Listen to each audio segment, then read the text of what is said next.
music and we'll get it. All right, we are live. So as people join the live stream, I'm going to go ahead and introduce myself. Hello, everyone. I'm Mnar Adley. I'm the founder and director of Mint Press News and your host of the Mintcast podcast. I'm also joined by my co-host and our senior staff writer, the brilliant Alan Macleod. Hi, Alan. Hello, Mnar. How are you? Good. This show, the Mintcast, is made possible by supporters like you, as we and all independent media outlets face major shadow banning on many of the platforms, and the crackdown on independent anti-war watchdog journalism intensifies. We ask that you support us by becoming a member on our Patreon page, which we will link in the comments. The Mintcast podcast is also available on all of your favorite podcast platforms. And I just actually received some of those analytics for the podcast. We received, I think it was over 100,000 downloads in the course of just a few months. So we were pretty happy about that, giving us better numbers than YouTube has. So we appreciate everybody's support. The war in Ukraine is well now into its second year, and the United States is insisting on pumping billions more into the quagmire that has seen thousands of lives lost and millions displaced. So recently, the US has approved more than $113 billion in aid to Ukraine, most of that being weapons, making companies like Lockheed Martin and Raytheon very happy as these profits and these sales line their pockets. So this year, President Biden has approved a record-breaking $842 billion war budget. Yet much of this is not even directed towards Ukraine or Russia, but actually directed towards China. So not content with turning Europe into a war zone, it seems the US wants to do the same to Asia, spending huge sums of a ring of bases, supposedly to protect and defend from a Chinese threat in the South China Sea. To break down the war in Ukraine, China, and the permanent war economy, we are very excited to be joined again by author and Pulitzer Prize-winning journalist Chris Hedges. And you can find his work at hedges.substack.com. And we also republish many of his op-eds and analysis pieces. Chris, welcome to the show. Thanks, Mnar. So even as the Ukraine conflict continues unabated, war planners in Washington are gearing up for another potential conflict, this time with China. Could you lay some of the provocative US actions out and perhaps tell us how serious a threat you think this possibility is? Well, it's a serious threat given the mindset of the warmongers who dominate the Washington establishment, and I know many of them. I have dealt with them going all the way back to the conflicts in Central America. So, for instance, when I covered the war in El Salvador, I spent 5 years covering that war. During the Reagan administration, Elliott Abrams was in the State Department, and his deputy was Robert Kagan. And their job was to discredit what we reporters and photographers were documenting on the ground, the kinds of atrocities that were being committed almost daily by the Salvadoran military and the death squads, as well as the murderous rampages by Rios Montt in Guatemala. These are shills for war. It doesn't matter how wrong they are. I, of course, encountered them again in 1989 when I covered the revolutions in Eastern Europe. So I was present when promises were made by the German foreign minister, Hans-Dietrich Genscher, and then Secretary of State James Baker to Gorbachev not to expand NATO beyond the borders of a unified Germany. Well, NATO was expanded in violation of that promise. Why? Two reasons. One, the U.S., with the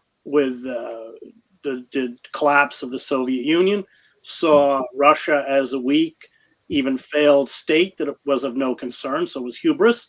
They spoke about the end of a multipolar world and a new unipolar world, in essence, dominated, a global domination by the United States.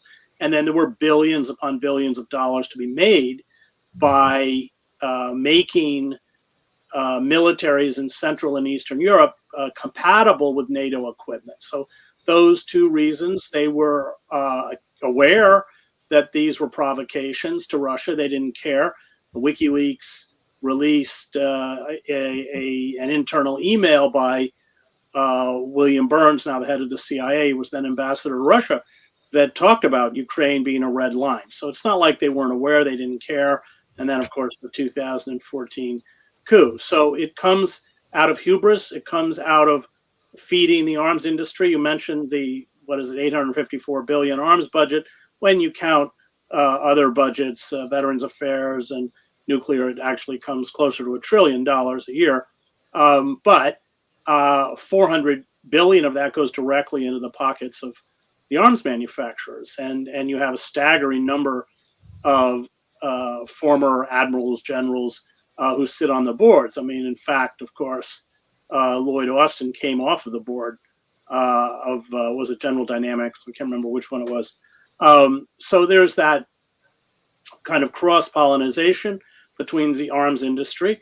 I think that part of the reason also in the expansion of NATO was that they needed to, if Russia wouldn't be the enemy, they couldn't justify the expansion of NATO unless they forced Russia to be the enemy. And that's the tragedy, because Gorbachev wanted both security and economic alliances with the United States and the West, as did Yeltsin, as people forget, in the early years did Putin. So we have these shills of the war industry. Their think tanks are all funded by the war industry, Brookings and Heritage, and they never go away. It doesn't matter how wrong they are. They were all cheerleaders, of course, for the war in Iraq, but they represent those interests, and they are creations of the Washington establishment. They don't actually know war. They know very little about geopolitics. Their entire frame of reference is World War II and Munich. Everybody's the new Hitler. Saddam Hussein was the new Hitler. Putin's the new Hitler. I guess Xi will eventually become the new Hitler. And it's all about expansion and domination. And then, so the goal, of course, is proxy war in Ukraine. It has nothing to do with Ukraine or democracy. It has to do with degrading the Russian military and isolating Putin from Europe, largely achieved, certainly in terms of the isolation of Putin. However, they are fully aware that a long war of attrition is one they probably can't win, despite what appear to be pretty heavy losses on the part of the Russians. And I think that's why they're kind of crossing every red line that they impose in terms of arms shipments. And now, of course, we're talking about F-16 fighter jets, because it's a kind of Hail Mary. I think they gave them, 31 or 33 M1 Abrams tanks. Those are relatively useless without air cover, nor is it a particularly large number. Also, Abrams are very temperamental. I was in the last tank battle in the first Gulf War with Abrams. They're very unforgiving to mistakes. They take their maintenance heavy. They're very temperamental vehicles and need almost constant maintenance. I think most probably planners understand, NATO planners, that it won't make a huge difference. But I think it's part of the desperation that the longer the war goes on, the worse it is for Ukraine. All that said, the chief objectives of the war, of the proxy war, are being achieved very cynically with Ukrainian blood and the destruction of Ukraine. I think no one expects the Ukrainians to retake the Donbass, whether it's Henry Kissinger or the editorial board of the New York Times, both of whom have said that eventually there will have to be a negotiated solution. It has upended the traditional Cold War policy of making sure that Moscow and Beijing remain separate. It's pushed Russia, a country rich in natural resources, into the arms of an industrial and technological giant, China. I think a lot of this has to do with the loss of U.S. hegemony. Of course, China is the real prize, and that's why we see this kind of NATO expansion into countries like Korea, Japan, everywhere else.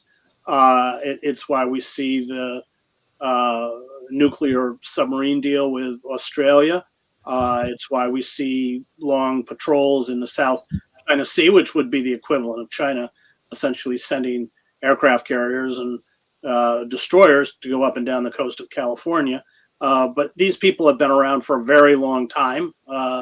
I know how they think. I know and have interviewed many of them.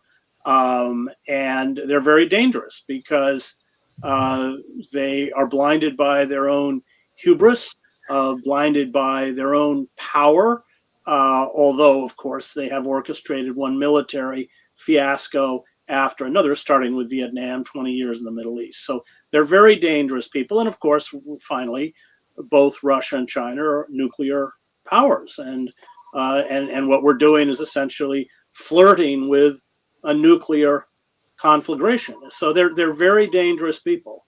And it doesn't matter which administration is in power. I mean, Victoria Nuland was Dick Cheney's chief foreign policy advisor when he was the vice president, and now, of course, she's in the State Department under Biden. I was just thinking of Victoria Nuland because, she's Robert Kagan's wife. And you mentioned him at the very beginning. It's like the swamp has not been drained. They're all still the same people from both, working in the background within both parties. Yeah, okay, if I can just jump in, everything you were saying there, Chris, it really reminded me of an article that stuck with me that you wrote a little while back called No Way Out But War. And when you were speaking, I was just looking up, and you said in that article, you said, permanent war has cannibalized the country. It has created a social, political, and economic morass. Each new military debacle is another nail in the coffin of Pax Americana, end quote. That's a really interesting quote. Are you suggesting there that you think American dominance is on the decline?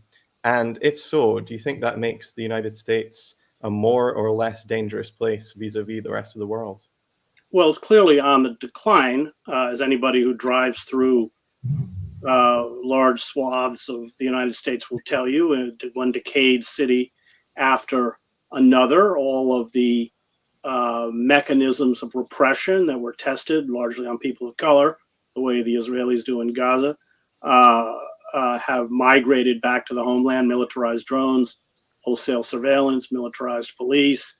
We run the largest prison system in the world, 25% of the world's prisoners, although we are only we're less than 5% of the world's population. So we're dying the same way any empire dies.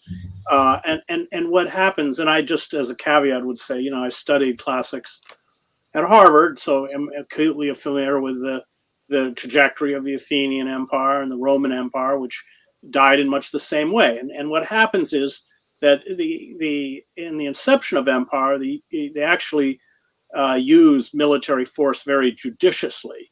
But at the end of empire, when they lose that hegemony, they engage in what historians call micro-militarism, and that is they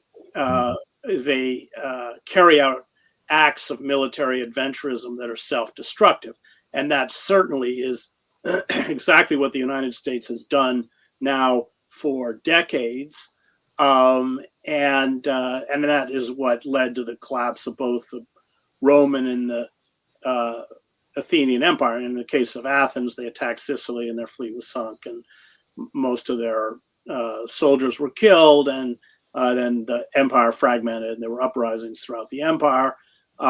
In Rome, it was, again, the dominance of this military machine, 1 million man army that was finally in the final stages of Rome auctioning off the seat of empire. That militarism, when it becomes uncontrollable, it's what the German socialist Karl Liebknecht called the enemy from within, will disembowel the country, which it's done. But also it's unregulated. There's no restraint. There's no control. And this is what Toynbee, the historian Arnold Toynbee, also cites the rampant, unchecked militarism as the most fatal force in terms of the death of empire. I mean, we have essentially allowed China through deindustrialization. That comes, of course, with seeking cheap labor to hollow out the industrial power of the United States.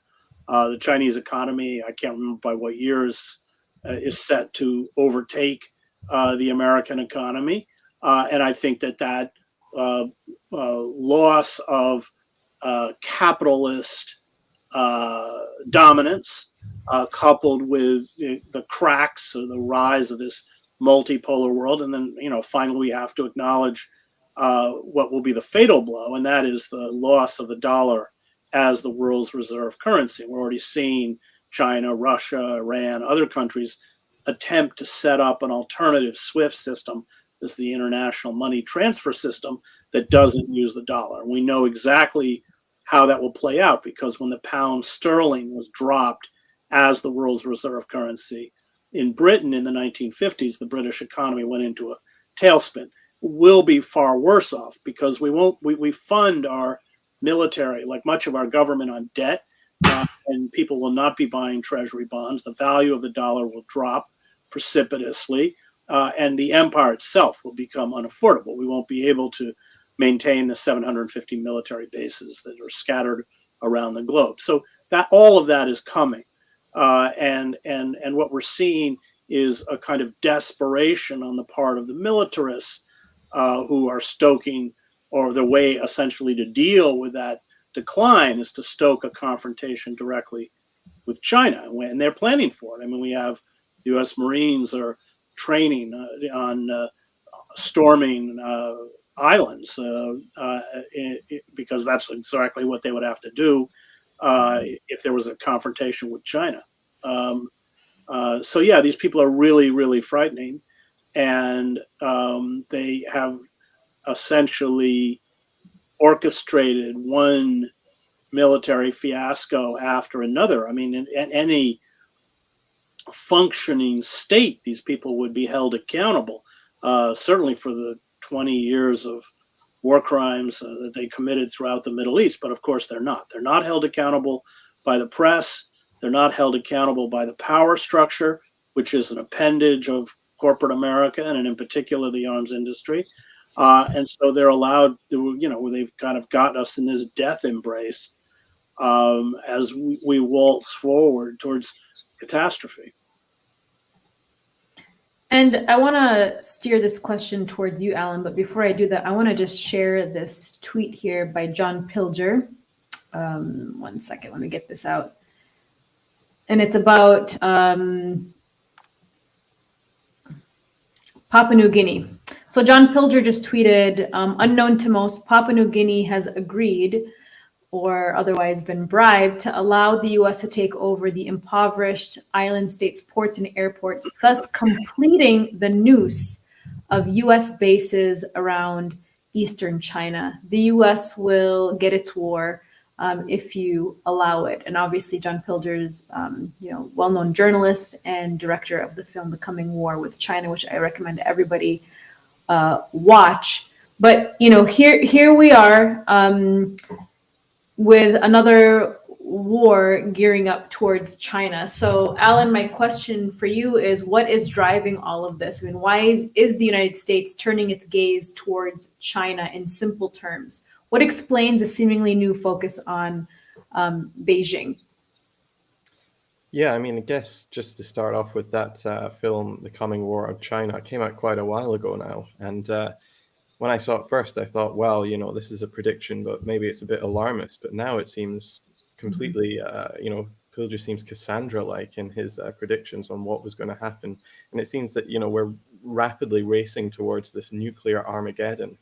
And I think you can't really understand this unless you really think about the United States seeing itself as a global empire. I know people like Abby Martin and the Empire Files talk about this a lot, whereby they say, ultimately, the United States thinks of itself as a planetary power which attempts to control as much of the globe as possible. If you go back, even way back into the 1940s, just at the end of World War II, at 1949, all of these US war planners in their secret or internal documents, governmental or in big think tanks, were talking about the loss of China. Now, if you think about what that means, really, you can't really lose something unless you own it. And that was the mentality back then when Mao Zedong and the communists took power in the 1940s. They saw themselves as losing China. A lot of people don't know that the United States actually invaded China in 1945 and occupied the country with tens of thousands of troops for 4 years until 1949, when they were kicked out and their allies, the Kuomintang, fled to Taiwan, which is actually one of the reasons why this conflict is starting to flare up again. The United States was furious at China for becoming independent. And that really lasted until the 1970s and the administration of Richard Nixon. They refused to recognize the government in Beijing until then. But after that, we saw like a 30, 40-year period whereby relations with China were much less strained. And in fact, you could say even good. But this really changes in the early 2010s in the Obama administration with the pivot to Asia, is what he called it. And what he meant by that was drawing down the troops in the Middle East, which is, of course, part of Asia, but moving them off to the east to confront what he saw as this rising dragon, this rising economic power that needed to be dealt with. And part of that is what Pilger is talking about in that tweet there. The United States has encircled China from the south, the southeast, and the east with a ring of some 400 military bases. This one in Papua New Guinea appears to just be the latest one. But only weeks ago, the Philippines was announcing that it was giving 4 new bases to the United States as well. And so much of this is being driven by what we call the military-industrial complex. That's not just the big arms companies which make billions off of wars every time we go out. There is a myriad of think tanks in Washington and New York which are funded by these weapons manufacturers and who constantly put out reports talking about how there's this new threat along the horizon. We have to deal with it. We have to build up our military. We have to keep spending, and we have to keep pushing the ante up and up just in case something happens. And we've seen this in the last few years that China has become the new threat, really. In the last few years, we've seen Chinese people demonized because of COVID. We've seen suddenly the plight of Chinese minorities in Xinjiang or Hong Kong or Tibet being front page news. Now, I'm not saying that those aren't real issues, but what I am saying is that the United States is very cynically using these problems inside China to try to drum up resentment and ultimately try to weaken the government in Beijing. A lot of this is actually happening. One little flavor of this is actually happening because the government of Taiwan, which is very independence-minded, has been funneling millions of dollars into a lot of these think tanks in DC and in New York, for instance. It's given millions to groups like CSIS or the Atlantic Council or the Hudson Institute, which in turn fly over President Tsai Ing-wen and wine and dine her and treat her like she is a beacon of democracy in East Asia. All the while, this is ramping up the threat of a nuclear Armageddon with China, which would kill us all. And so ultimately, we are in a situation where Taiwan appears to be looking like it's going to be the Ukraine of East Asia. And ultimately, that's not going to benefit anybody, certainly not the Taiwanese people. But if the United States and China engage in any kind of serious, protracted war, it will likely mean the end of all of us, because if nuclear weapons get involved, then 99% of humanity is going to die. And so that is really why everybody should be looking at this very skeptically. And we should be having mass movements in the streets to try to stop this madness before it gets started. Well, I would love to see that happen as well, but it seems like the anti-war movement, especially in the United States, has been completely co-opted. But I hope that there is some serious organizing coming soon. The United States frames this conflict with China, of course, just like it does with any other conflict, as one between democracy and authoritarian autocracies. So do you think that this is what this is all about? And what does it say about the US mentality if, as you've noted, former Secretary of State Hillary Clinton calls the not the Pacific Ocean, the Pacific Ocean, the American Sea? And that question is for Alan. It's for me. Yeah. Well, I think the United States tends to frame most conflicts like that they are the beacon, they are the shining city on the hill, and that their enemies are, hopelessly authoritarian or bad in some way. But ultimately, when you look back over the decades, even centuries of conflicts the United States has been involved in, they are very often, in fact, usually the bad guys. There was a recent report done by a US governmental body, which actually showed that there has been more than 250 military interventions by the United States since the end of the Cold War in 1991. There's barely been a year since the United States founding back in the late 18th century where the country has not been at war. This country is addicted to it, and it's how the country really functions. In fact, Chris knows this better than almost anybody. He wrote a whole book on it, War is a Force That Gives Us Meaning, that really, details this suicidal drive towards war. And so, yeah, ultimately, if we don't understand this as the United States being some kind of huge global empire, which is hell-bent on controlling as much of the planet as possible, we're not going to really understand this conflict or any conflict in any kind of detail. And so that's why we really need to wash away this kind of framing of democracy versus authoritarian. Right. The US enemies might be authoritarian, they might not be, but that's not what this conflict is about. It's not what any conflict that involves the United States is really about either. Absolutely not. They're, of course, always there to fuel the military-industrial complex. And Chris, at a recent anti-war event in DC, you were excoriating a group you called the High Priests of Empire, meaning journalists, pundits, and politicians. You've seen war up close and personal, and you have suffered serious professional consequences for speaking out against it. Why is it that so few people in similar positions do so, especially these days, instead they're cheerleading for more war? Well, because it's about careerism. It's was clear. I mean, for instance, I spent 7 years in the Middle East. There wasn't any daylight between myself and the other reporters in the Middle East about the folly of attempting to invade and occupy Iraq, but the other reporters were smart enough to be quiet because it was a career killer to come out and attack this call to invade Iraq, as I knew what I was doing. So yeah, it's careerism. You have people, all sorts of people, George Packer and others who were cheerleaders for the war, who didn't come out of the Middle East. They didn't know, it didn't make any difference. And those of us who actually had experience on the ground, including in Iraq, were shut out. So yeah, I think it's primarily careerism. I worked at the New York Times. It's a very careerist institution, and they know how to read, what's good for their career and what's not. So I think that's really what it comes down to.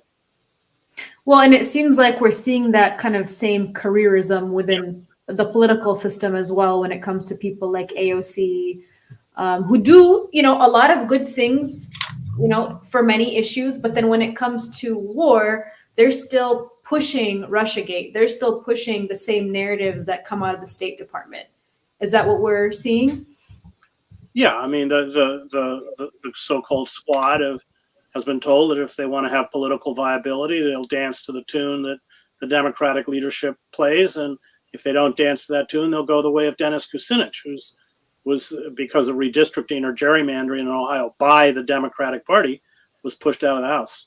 So yeah, it's a very unforgiving system, and they'll lose their media perch as well. I mean, if you don't parrot back the dominant narrative, you don't get on the commercial media, CNN, MSNBC, New York Times, anywhere else. And we saw that with Ilhan Omar when she just stepped out of the norm and talked about the Israel lobby for just a moment. One statement. Well, that didn't last too long, did it? That didn't last too long. It didn't last too long, but yes, you're right. But in that moment, she was completely smeared and targeted in a pretty cruel campaign, unfortunately. Go ahead, Alan. I was just thinking, we haven't really talked about Ukraine too much. And yeah, Chris, you write about Ukraine a lot. One interesting article I was reading just before this is called Ukraine's Death by Proxy, which you can find at chrishedges.substack.com. In that, you wrote that Ukraine is a pawn for militarists intent on degrading Russia and ultimately China in a self-defeating quest to ensure US global hegemony.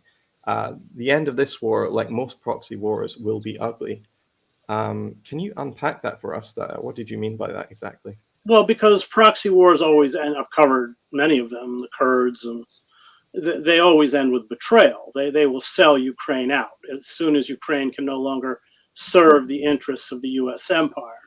Right now, Europe is being made to pay the price of the proxy war, the double-digit inflation. The German industry is crippled with a high price of natural gas, etc. There'll probably be rationing and heating shortages this coming winter.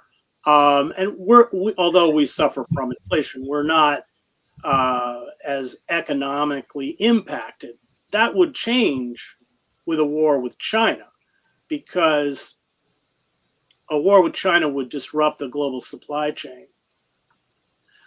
In companies like Apple, for instance, I mean, Apple produces 90% of its products in China. We had $690 billion in trade with China last year.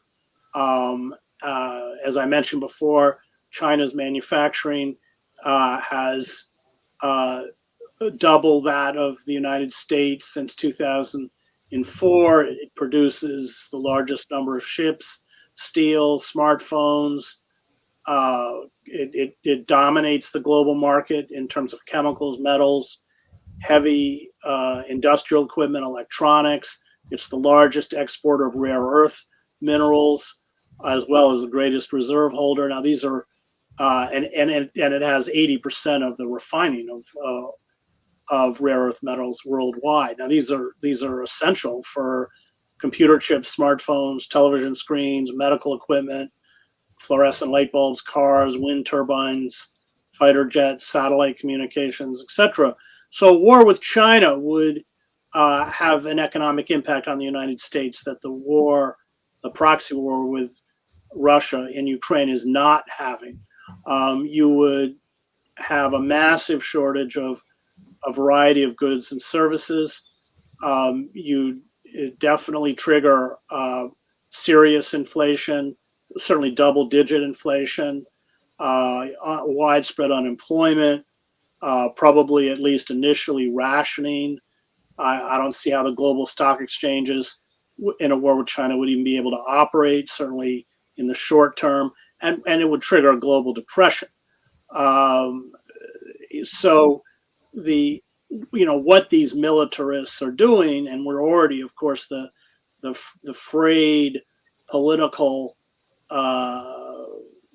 establishment in the United States. There are anemic political, the bifurcation of the country into antagonistic tribes, the gun violence. I mean, all of this would be exacerbated. So I think what we would really see is tremendous internal upheaval with a war with China. That doesn't matter to these people because it's all about the profits for Northrop Grumman or Lockheed Martin, whose profits have increased by about 40% because of the Ukraine conflict. That's what it's about. But the internal consequences would be really severe. If you're just joining us, you're speaking with Pulitzer Prize-winning journalist Chris Hedges. If you're watching on YouTube, please do like and share the stream. And there is a donate button down below. If you are in an economic position to help us, that would be very helpful, especially if you could become a Patreon. Chris, the Biden administration's latest military budget, as we touched on a little bit earlier, is set to be the largest in history. And there was a report that said it was as much as 144 countries combined. And as you said, that doesn't even include things like nuclear weapons and veterans' pensions. So why does this budget always increase? And hopefully I'm not leading you too much here, but is this spending necessary or beneficial for the American people or for anyone? Well, it increases because the military establishment has no regulation, oversight, or control. So, in fact, in this last budget, the Pentagon got $45 billion more than the Biden administration even requested. There's no auditing. I don't think they've audited the Pentagon in over a decade. Waste, fraud, which we know is rampant. That's incredible. It's just not controlled. So, and that gets back to the point I made earlier. An out-of-control militarism, as Toynbee wrote, is the death knell of any empire. So it's a state within a state. Neither party has any capacity to rein in or control the military, and that's what kills empire. And we just have one more question here, and this one goes to Alan. We want to talk about the big TikTok craze. While we are now, deluged with stories about China's influence on America, your investigations, Alan, have suggested that some of that is overblown. I'm thinking especially about your article on TikTok's Trust and Safety Division being full of ex-State Department employees. And I believe it was just, was it today or yesterday? I think it was Montana that completely banned TikTok under the banner of it being a Chinese intelligence app. Can you tell us about TikTok? Yeah, The that's TikTok right. craze. TikTok is absolutely huge. It is the #1 social media for young people under 30 the world over. It has grown from a tiny site to something which has something close to about 1 billion users globally in no time at all. And as you said, in this climate of suspicion, we've seen Montana being the first state to pretty much outright ban the app. It's not banning Facebook or Instagram or Twitter, but it is banning TikTok. Now, I have my problems with TikTok. I think it will ruin your attention span. It does collect personal data. But the things that are wrong with TikTok can really be levied at the other big social media apps as well. And this isn't the first time that we've seen a lot of hype around TikTok, a lot of hysteria over the app in Washington. You might remember a couple of years ago, the Trump administration made a big noise about banning TikTok entirely. And it even forced through a lot of draconian legislation to the point where TikTok was actually going to be sold to Microsoft. But very quietly and very quickly, that deal was completely dropped. And nobody even seemed to know why. Even Microsoft itself was in the dark.